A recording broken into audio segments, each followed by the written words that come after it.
Hey everyone, this is Relics, And I'm Nagatron. and we're watching Round 6 of the World of Tanks Classic League Season 1 on Prokhorovka with Havok Nation facing off against RMAD. So let's get it going.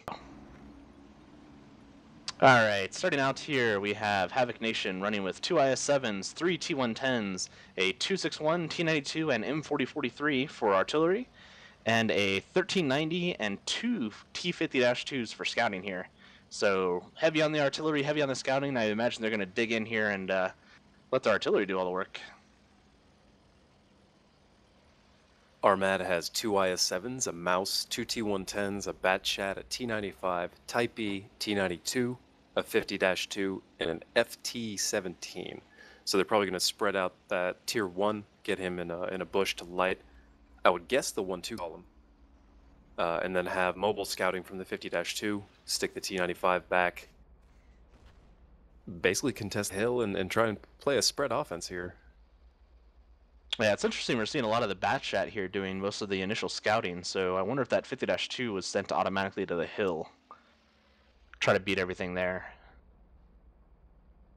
That would seem a little backward to me, unless they had all artillery focused on the hill, just to make sure that whatever the 50-2 lights dies.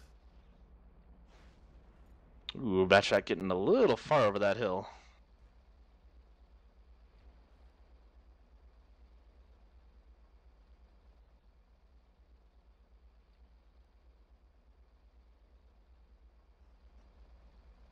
You can see these T-50-2s getting really aggressive,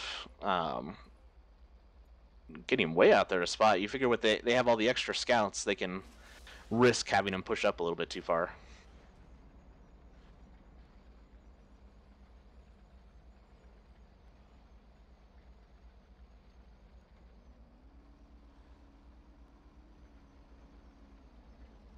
Well, that 1390 is sneaking way up there. It's all the way about to cross the railroad there. It looks like he might have actually passed it to try to proxy light. Oh, which he did. You can definitely see RMAD's 50-2 up there on the hill.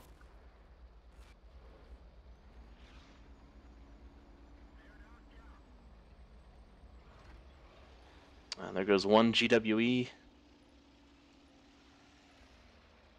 RMAD's going to want to get a little bit more aggressive here with losing that artillery advantage. Well, not advantage. Losing it even more. If they stay in these positions for too much longer, these 3 artillery are just going to work them down.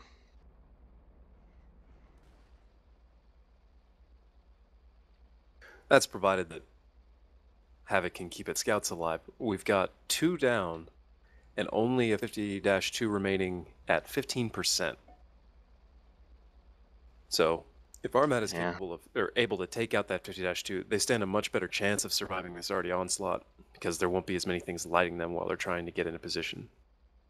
But given the fact that it's Prokhorovka, pretty much anything except for a 1-2 column push is not going to make it to artillery in time by the time artillery shreds them, and that is currently where Havok has their tanks stacked. So for as long as Havok remains on defense, I don't see RMAD coming back yet. But if Havok were to overextend and lose some tanks, it could equalize things. Yep, and that T-92 packs a pretty heavy punch, so that first tank that's going to do pushing up here is going to be hurting pretty bad. If both the 92 and the 95 hit him, there's a very solid chance that he'll die. Plus, I would pretty much guarantee that the mouse is somewhere down there, or directly up here in our face. So RMAD's actually going to make the first push here. See some trees going down in the background, so they definitely have some backfilling tanks coming in behind this mouse.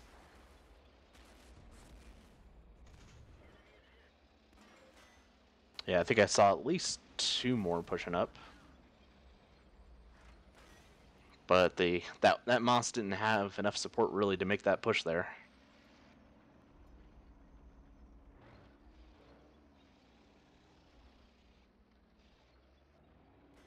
Below half health T-110. Two So it looks like IS-7s from the middle over there by the railroads. A great position to fire pretty much anywhere on the map here. Yeah, so it looks like they're trying to split their forces, do a combined push, and try to get shots across with that. Ooh, there comes the 50-2 going for artillery in the back.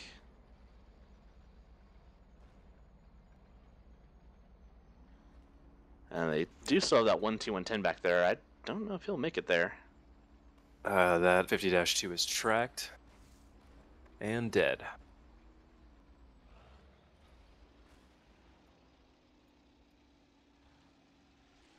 It looks like they're continuing their 1-2 push, knowing that there's only one heavy left over here at least.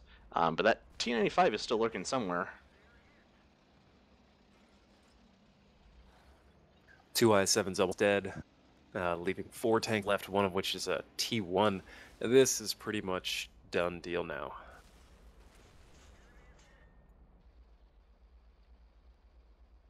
Yeah, what do you think that RMAD could have done a little bit differently to get more pressure on, swing it to their favor? I think number one would have been having the Batchat go to the hill in the 50-2 light the middle, trying to use their artillery, equalize, get some scouts out.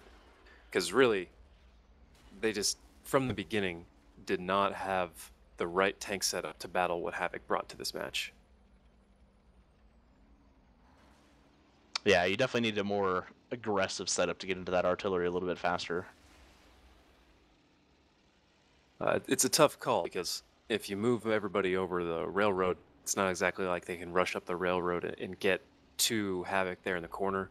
What I'd most likely do is actually get as many tanks over the railroad as possible, kind of hold that back corner, clear out the entire east side, but then pull them back to that middle point where we saw 2 of their IS-7s before, because from there they can shoot all the way into the back. And then you send the 50-2 in the Batchat, maybe 1 heavy, right up the middle in there. Use those hills as cover and hope to light some stuff in the back there and let your artillery pound it out. But that's really the best bet you have if you're going on offense. And that's making a lot of assumptions that they could even guess where Havok was going to put their tanks. Right. But still, And really, that Havok would stare and watch it happen, which probably wouldn't be the case either, right? right. And then even tackling this map, I think you're right. Doing like a split 5-6 push over the tracks there, and then having a couple back at the middle there, so they have a bunch of crossfire going on. Bring your artillery up to the 9-0, so you don't have to really worry about them at all. I think that definitely would be a good way to tackle this. Here we are with just the T-92 left. So this fight is going to Havok. So great fight, guys. Congrats to Havok Nation.